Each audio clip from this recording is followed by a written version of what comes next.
أكثر من الاستغفار. لقد كان النبي صلى الله عليه وسلم يكثر من الاستغفار. يقول النبي صلى الله عليه وسلم: إني لأستغفر الله في اليوم والليلة 70 مرة. يقول ابن عمر: كنا نعد للنبي صلى الله عليه وسلم في المجلس الواحد يستغفر الله عز وجل أكثر من 70 مرة.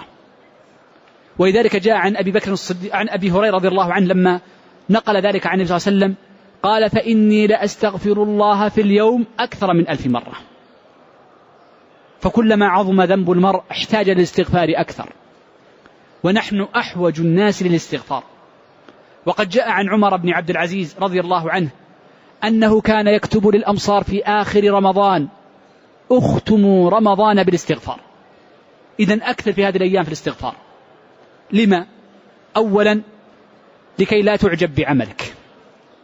كثير من الناس إنما ينقص أجرهم وربما أحبط عملهم بسبب إعجابهم بعملهم. رجل تجده لم يقم الليل أبدا، ولم يعتكف أبدا، ولم يقرأ القرآن كثيرا، فلما جاءت العاشر اعتكف وصلى وفتح الله عز وجل عليه خيرا، فيدخل عليه الشيطان من مدخل خفي سيء يكون منقصا للأجر أو ممحقا، وهو الإعجاب بالنفس. يعجب: فعلت ما لم يفعله زيد ولا عمرو، فعلت شيئا لم يفعله أهل بلدي جميعا، فظن أنه أكمل الناس، فيعجب بنفسه إعجابا كثيرا. لكن إذا قال أستغفر الله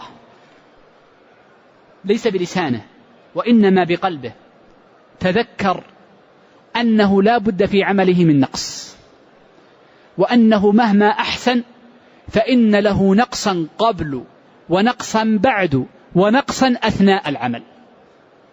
كل عمل صالح يختم بالاستغفار. ألم يكن النبي صلى الله عليه وسلم بعد الصلوات الفريضة وهي فريضة إذا انفتل منها قال: أستغفر الله أستغفر الله أستغفر الله. لذا فهم السلف كعمر وغيره أنه يختم شهر رمضان بالاستغفار. ولذلك في هذه الأيام استغفر الله لأسباب، منها لكي لا تعجب بنفسك، فإنك لا تدري ما يختم لك. إن الرجل لا يعمل بعمل أهل الجنة حتى لا يكون بينه وبينها إلا ذراع، فيسبق عليه الكتاب فيعمل بعمل أهل النار فيدخلها.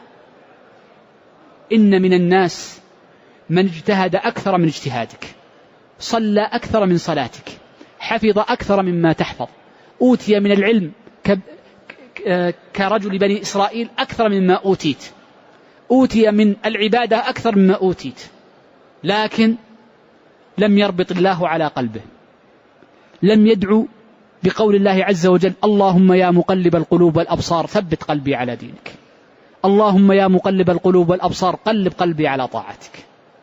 إذن الثبات على الدين مهم.